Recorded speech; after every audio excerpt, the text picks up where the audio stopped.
أعوذ بالله من الشيطان الرجيم.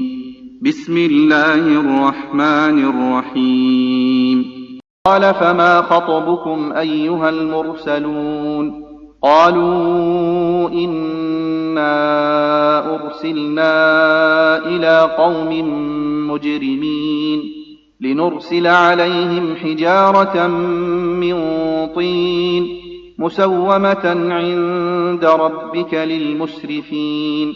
فأخرجنا من كان فيها من المؤمنين فما وجدنا فيها غير بيت من المسلمين وتركنا فيها آية للذين يخافون العذاب الأليم. وفي موسى إذ أرسلناه إلى فرعون بسلطان مبين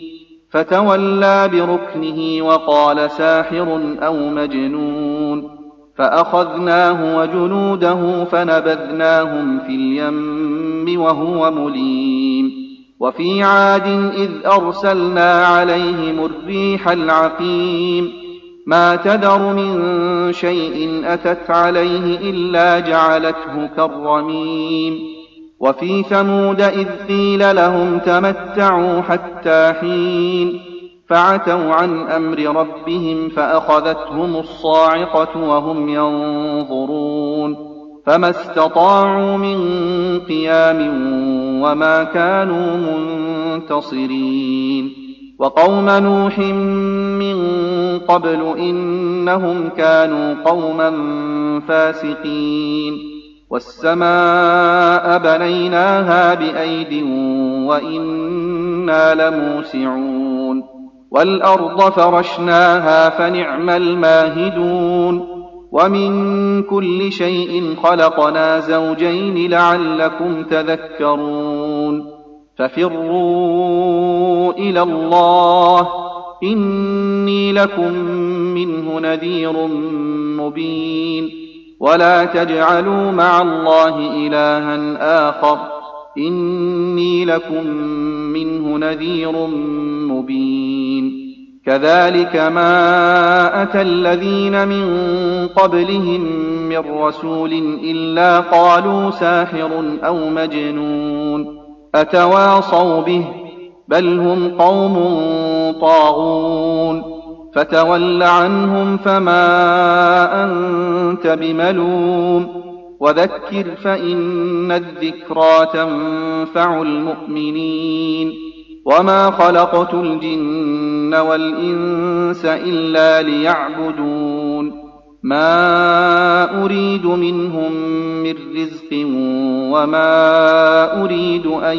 يطعمون إن الله هو الرزاق ذو القوة المتين. فإن للذين ظلموا ذنوبا مثل ذنوب أصحابهم فلا يستعجلون. فويل للذين كفروا من يومهم الذي يوعدون. بسم الله الرحمن الرحيم. والطور وكتاب مسطور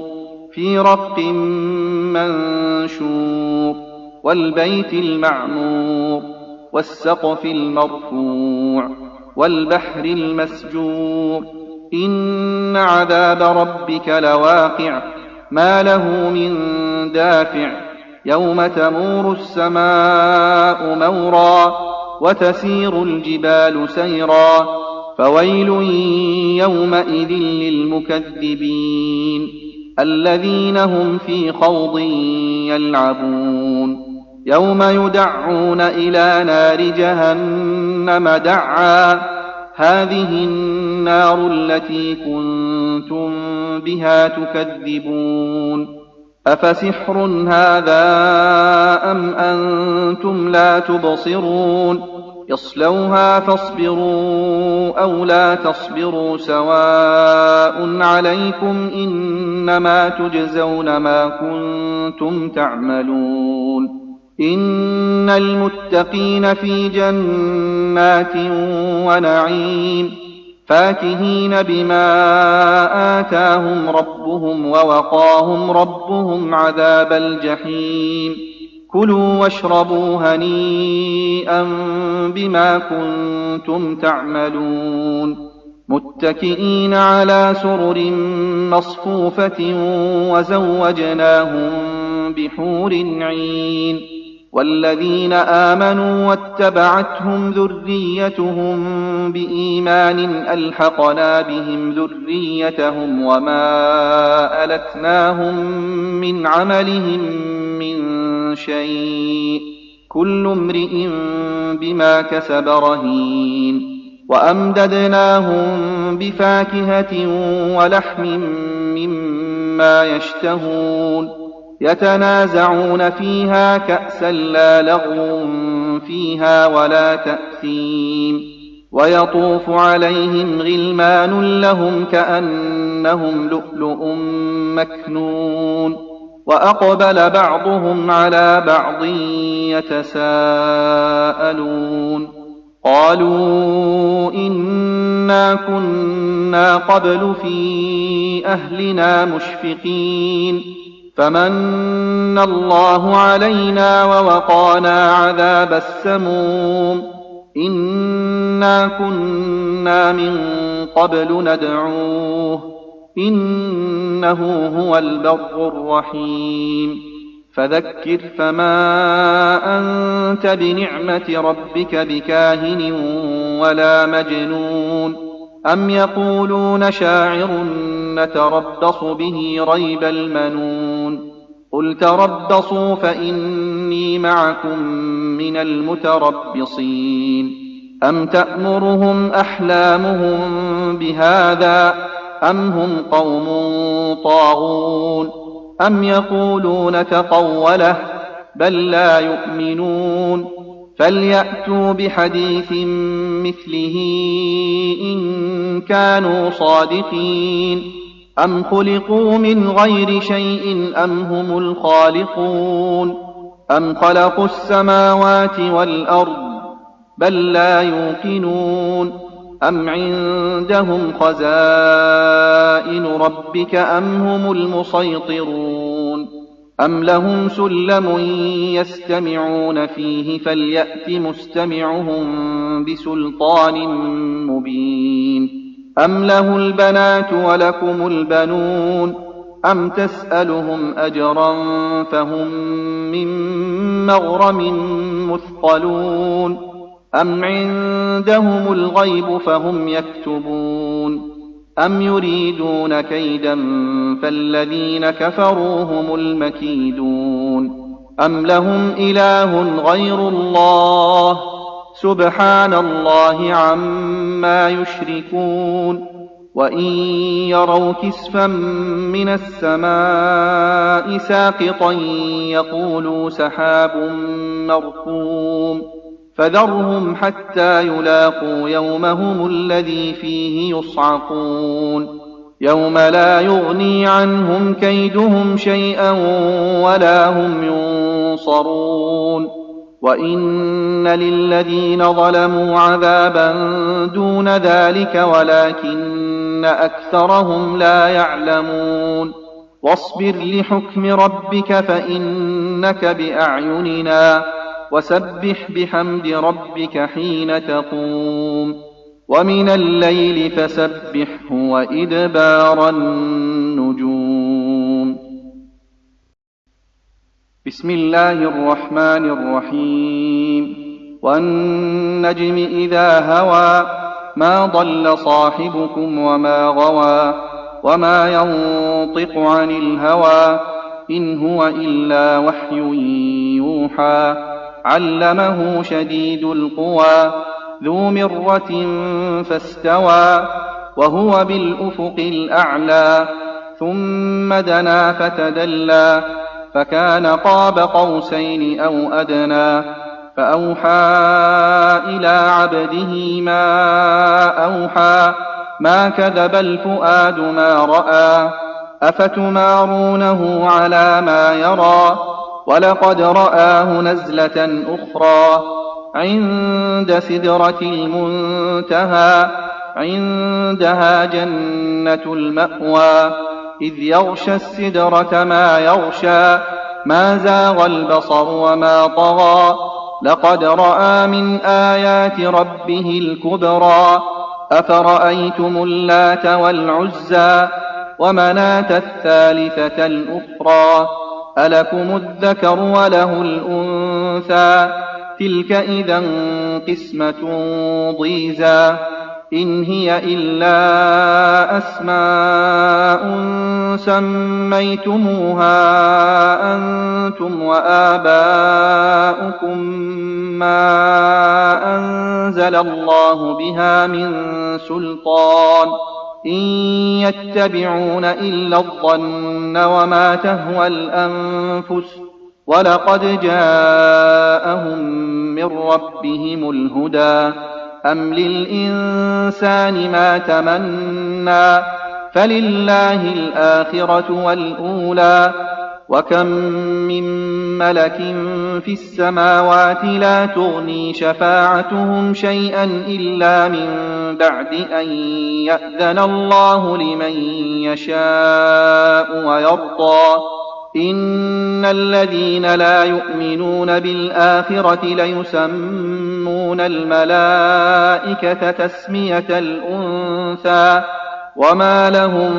به من علم إن يتبعون إلا الظن وإن الظن لا يغني من الحق شيئا فأعرض عمن تولى عن ذكرنا ولم يرد إلا الحياة الدنيا ذلك مبلغهم من العلم إن ربك هو أعلم بمن ضل عن سبيله وهو أعلم بمن اهتدى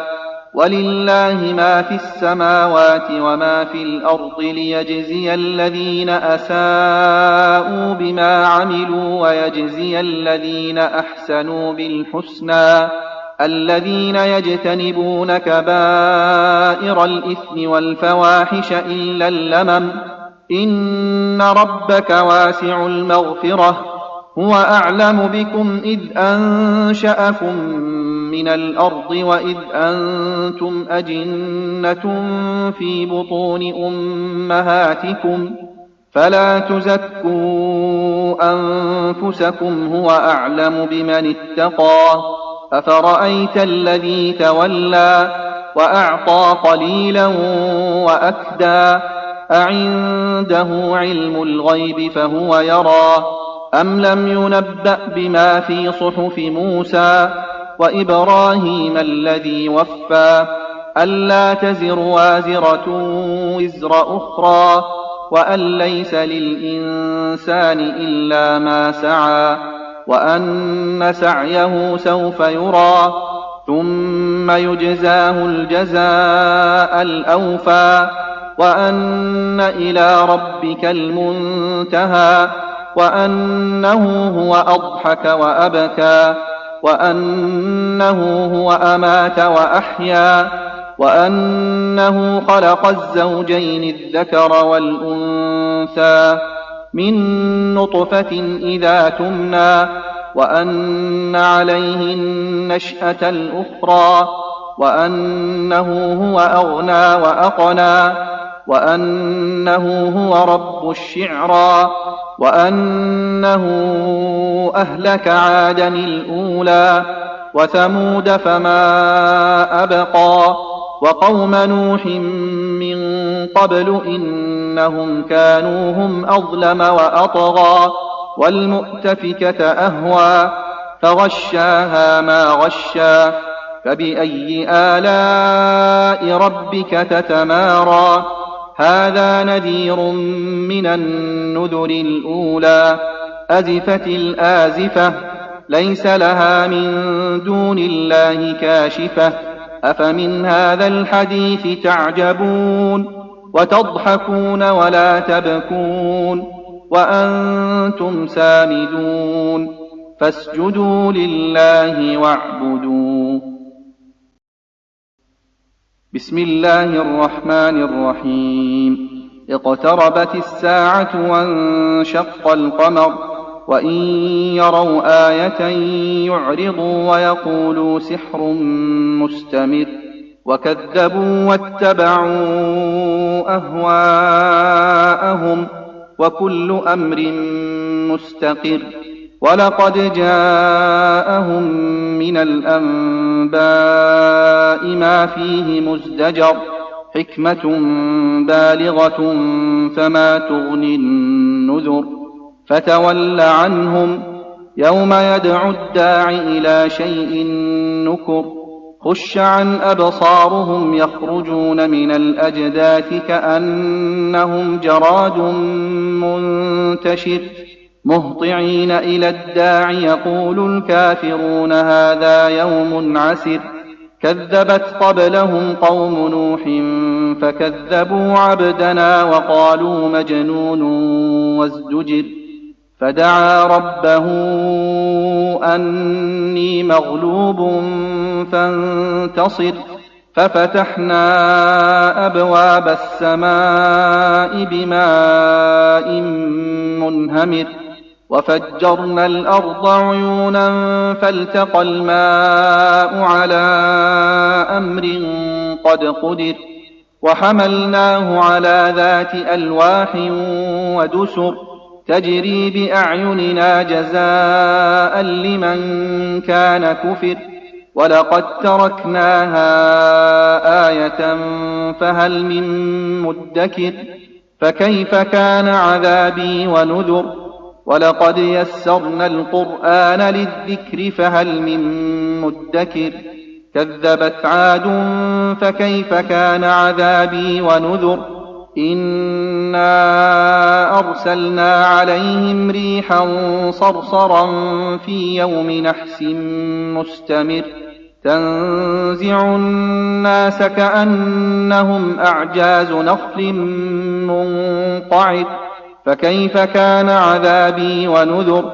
ولقد يسرنا القرآن للذكر فهل من مدكر كذبت ثمود بالنذر فقالوا أبشرا منا واحدا نتبعه إنا إذا لفي ضلال وسعر أألقي الذكر عليه من بيننا بل هو كذاب أشر سيعلمون غدا من الكذاب الأشر إنا مرسل الناقة فتنة لهم فارتقبهم واصطبر ونبئهم أن الماء قسمة بينهم كل شرب محتضر فنادوا صاحبهم فتعاطى فعقر فكيف كان عذابي ونذر إنا أرسلنا عليهم صيحة واحدة فكانوا كهشيم المحتضر ولقد يسرنا القرآن للذكر فهل من مدكر كذبت قوم لوط بالنذر إنا أرسلنا عليهم حاصبا إلا آل لوط نجيناهم بسحر نعمة من عندنا كذلك نجزي من شكر ولقد أنذرهم بطشتنا فتماروا بالنذر ولقد راودوه عن ضيفه فطمسنا أعينهم فذوقوا عذابي ونذر ولقد صبحهم بكرة عذاب مستقر فذوقوا عذابي ونذر ولقد يسرنا القرآن للذكر فهل من مدكر ولقد جاء آل فرعون النذر كذبوا بآياتنا كلها فأخذناهم أخذ عزيز مقتدر أكفاركم خير من أولئكم أم لكم براءة في الزبر أم يقولون نحن جميع منتصر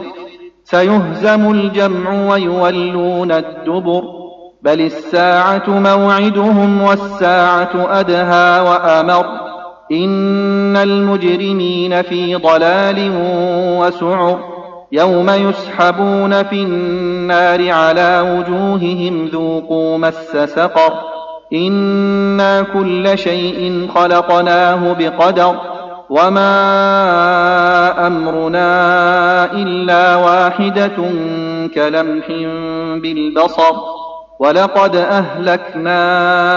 أشياعكم فهل من مدكر وكل شيء فعلوه في الزبر وكل صغير وكبير مستطر إن المتقين في جنات ونهر في مقعد صدق عند مليك مقتدر. بسم الله الرحمن الرحيم. الرحمن علم القرآن خلق الإنسان علمه البيان الشمس والقمر بحسبان والنجم والشجر يسجدان والسماء رفعها ووضع الميزان ألا تطغوا في الميزان وأقيموا الوزن بالقسط ولا تخسروا الميزان والأرض وضعها للأنام فيها فاكهة والنخل ذات الأكمام والحب ذو العصف والريحان فبأي آلاء ربكما تكذبان خلق الإنسان من صلصال كالفخار وخلق الجان من مارج من نار فبأي آلاء ربكما تكذبان رب المشرقين ورب المغربين فبأي آلاء ربكما تكذبان مرج البحرين يلتقيان بينهما برزخ لا يبغيان فبأي آلاء ربكما تكذبان يخرج منهما اللؤلؤ والمرجان فبأي آلاء ربكما تكذبان وله الجوار المنشآت في البحر كالأعلام فبأي آلاء ربكما تكذبان كل من عليها فان ويبقى وجه ربك ذو الجلال والإكرام فبأي آلاء ربكما تكذبان يسأله من في السماوات والأرض كل يوم هو في شأن فبأي آلاء ربكما تكذبان سنفرغ لكم أيها الثقلان فبأي آلاء ربكما تكذبان يا معشر الجن والإنس إن استطعتم أن تنفذوا من أقطار السماوات والأرض فانفذوا لا تنفذون إلا بسلطان فبأي آلاء ربكما تكذبان يرسل عليكما شواظ من نار ونحاس فلا تنتصران فبأي آلاء ربكما تكذبان فإذا انشقت السماء فكانت وردة كالدهان فبأي آلاء ربكما تكذبان فيومئذ لا يسأل عن ذنبه إنس ولا جان فبأي آلاء ربكما تكذبان يعرف المجرمون بسيماهم فيؤخذ بالنواصي والأقدام فبأي آلاء ربكما تكذبان هذه جهنم التي يكذب بها المجرمون يطوفون بينها وبين حميم آن فبأي آلاء ربكما تكذبان ولمن خاف مقام ربه جنتان فبأي آلاء ربكما تكذبان ذواتا أفنان فبأي آلاء ربكما تكذبان فيهما عينان تجريان فبأي آلاء ربكما تكذبان فيهما من كل فاكهة زوجان فبأي آلاء ربكما تكذبان متكئين على فرش بطائنها من استبرق وجنى الجنتين دان فبأي آلاء ربكما تكذبان فيهن قاصرات الطرف لم يطمثهن إنس قبلهم ولا جان فبأي آلاء ربكما تكذبان كأنهن الياقوت والمرجان فبأي آلاء ربكما تكذبان هل جزاء الإحسان إلا الإحسان فبأي آلاء ربكما تكذبان ومن دونهما جنتان فبأي آلاء ربكما تكذبان مدهامتان فبأي آلاء ربكما تكذبان فيهما عينان نضاختان فبأي آلاء ربكما تكذبان فيهما فاكهة ونخل ورمان فبأي آلاء ربكما تكذبان فيهن خيرات حسان فبأي آلاء ربكما تكذبان حور مقصورات في الخيام فبأي آلاء ربكما تكذبان لم يطمثهن إنس قبلهم ولا جان فبأي آلاء ربكما تكذبان متكئين على رفرف خضر وعبقري حسان فبأي آلاء ربكما تكذبان تبارك اسم ربك ذي الجلال والإكرام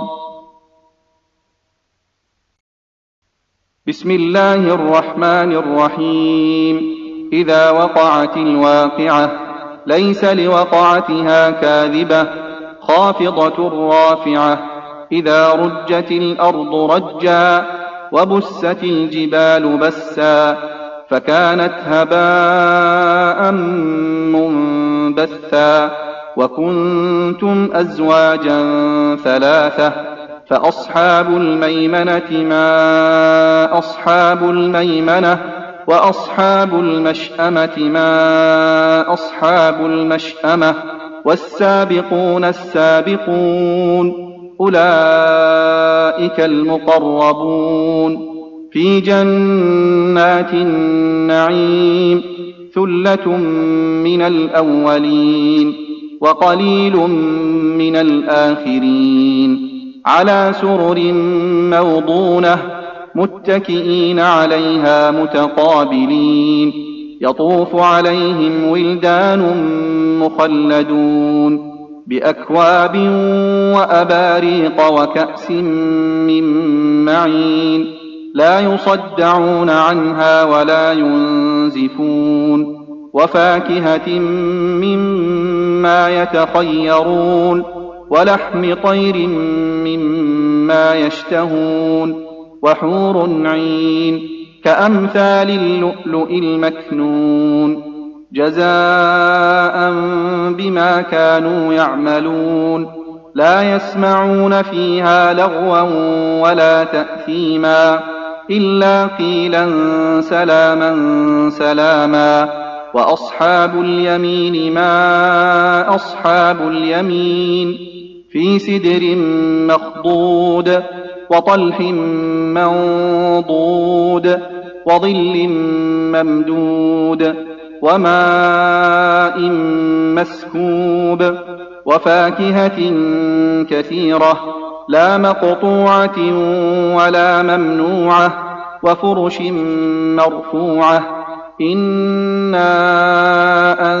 أنشأناهن إنشاء فجعلناهن أبكارا عربا أترابا لأصحاب اليمين ثلة من الأولين وثلة من الآخرين وأصحاب الشمال ما أصحاب الشمال في سموم وحميم وظل من يحموم لا بارد ولا كريم إنهم كانوا قبل ذلك مترفين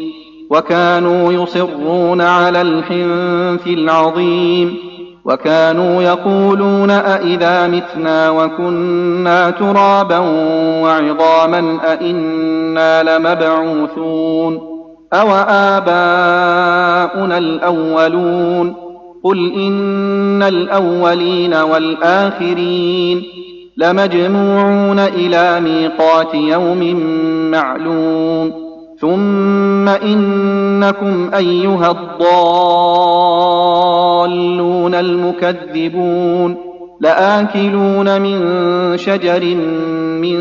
زقوم فمالئون منها البطون فشاربون عليه من الحميم فشاربون شرب الهيم هذا نزلهم يوم الدين نحن خلقناكم فلولا تصدقون أفرأيتم ما تمنون أأنتم تخلقونه أم نحن الخالقون نحن قدرنا بينكم الموت وما نحن بمسبوقين على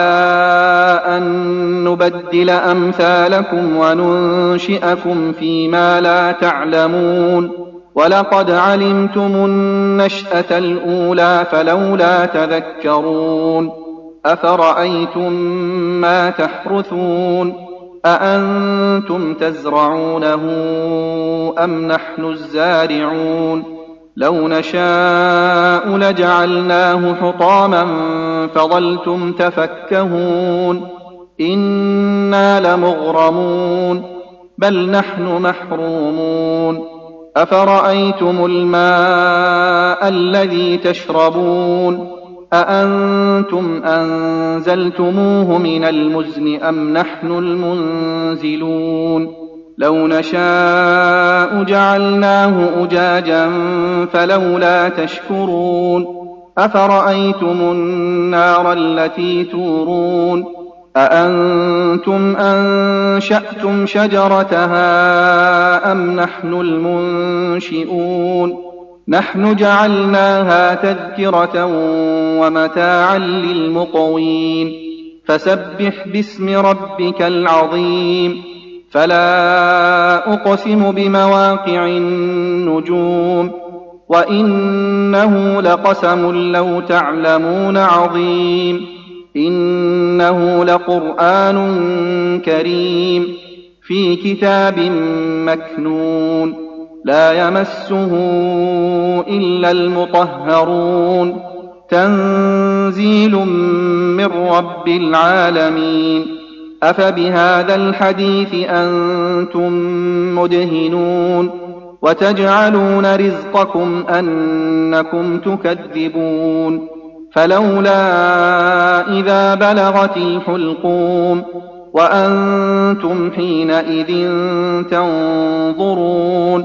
ونحن أقرب إليه منكم ولكن لا تبصرون فلولا إن كنتم غير مدينين ترجعونها إن كنتم صادقين. فأما إن كان من المقربين فروح وريحان وجنة نعيم.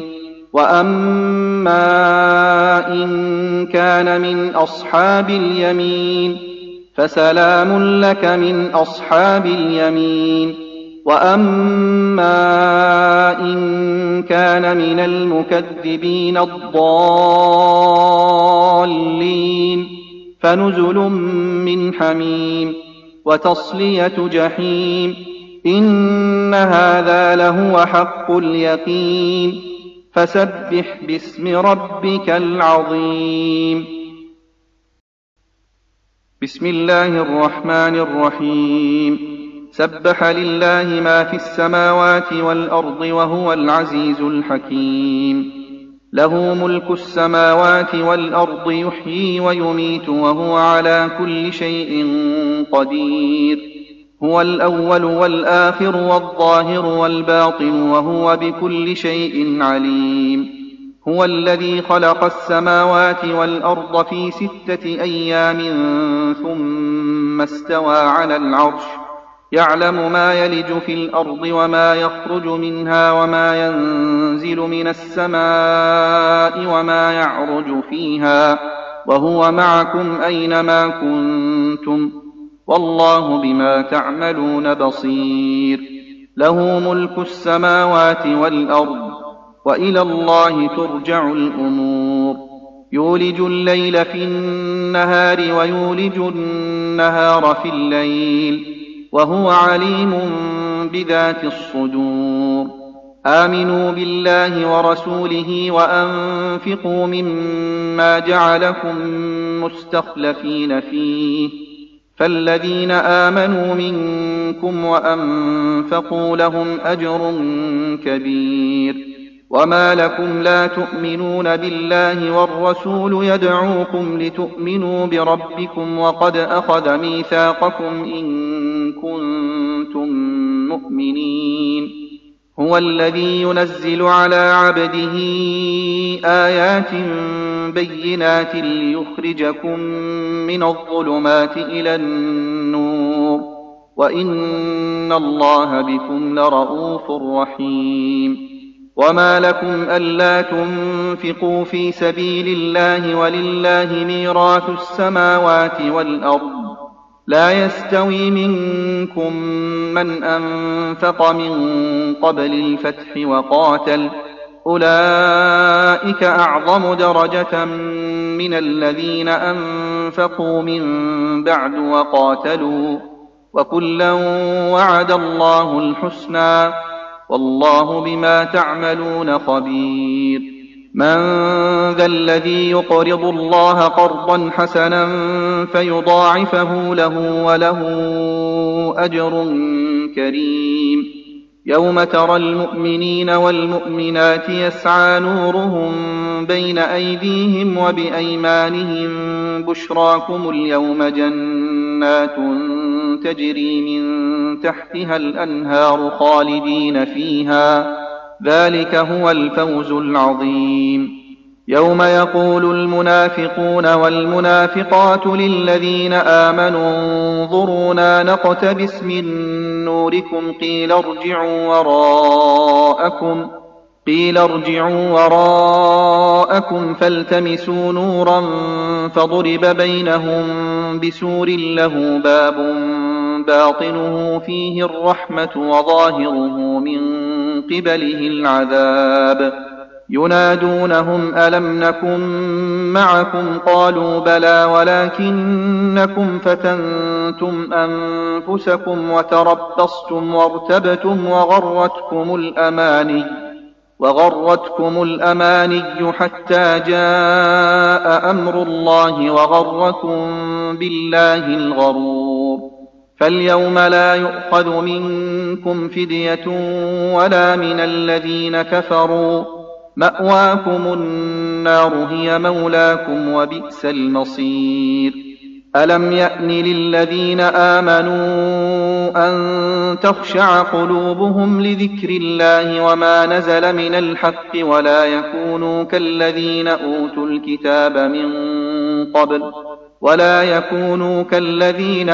الكتاب من قبل فطال عليهم الأمد فقست قلوبهم وكثير منهم فاسقون. اعلموا أن الله يحيي الأرض بعد موتها قد بينا لكم الآيات لعلكم تعقلون. إن المصدقين والمصدقات وأقرضوا الله قرضا حسنا يضاعف لهم ولهم أجر كريم. والذين آمنوا بالله ورسله أولئك هم الصديقون والشهداء عند ربهم لهم أجرهم ونورهم. والذين كفروا وكذبوا بآياتنا أولئك أصحاب الجحيم. اعلموا أنما الحياة الدنيا لعب ولهو وزينة وتفاخر بينكم وتكاثر في الأموال والأولاد كمثل غيث أعجب الكفار نباته ثم يهيج فتراه مصفرا ثم يكون حطاما وفي الآخرة عذاب شديد ومغفرة من الله ورضوان وما الحياة الدنيا إلا متاع الغرور. سابقوا إلى مغفرة من ربكم وجنة عرضها كعرض السماء والأرض أعدت للذين آمنوا بالله ورسله ذلك فضل الله يؤتيه من يشاء والله ذو الفضل العظيم. ما أصاب من مصيبة في الأرض ولا في أنفسكم إلا في كتاب من قبل أن نبرأها إن ذلك على الله يسير. لكي لا تأسوا على ما فاتكم ولا تفرحوا بما آتاكم والله لا يحب كل مختال فخور. الذين يبخلون ويأمرون الناس بالبخل ومن يتول فإن الله هو الغني الحميد. لقد أرسلنا رسلنا بالبينات وأنزلنا معهم الكتاب والميزان ليقوم الناس بالقسط وأنزلنا الحديد فيه بأس شديد ومنافع للناس وليعلم الله من ينصره ورسله بالغيب إن الله قوي عزيز. ولقد أرسلنا نوحا وإبراهيم وجعلنا في ذريتهما النبوة والكتاب فمنهم مهتد وكثير منهم فاسقون. ثم قفينا على آثارهم برسلنا وقفينا بعيسى ابن مريم وآتيناه الإنجيل وجعلنا في قلوب الذين اتبعوه رأفة ورحمة ورهبانية ابتدعوها ما كتبناها عليهم إلا ابتغاء رضوان الله فما رعوها حق رعايتها فآتينا الذين آمنوا منهم أجرهم وكثير منهم فاسقون. يا أيها الذين آمنوا اتقوا الله وآمنوا برسوله يؤتكم كفلين من رحمته ويجعل لكم نورا تمشون به ويغفر لكم والله غفور رحيم. لئلا يعلم أهل الكتاب ألا يقدرون على شيء من فضل الله وأن الفضل بيد الله يؤتيه من يشاء والله ذو الفضل العظيم.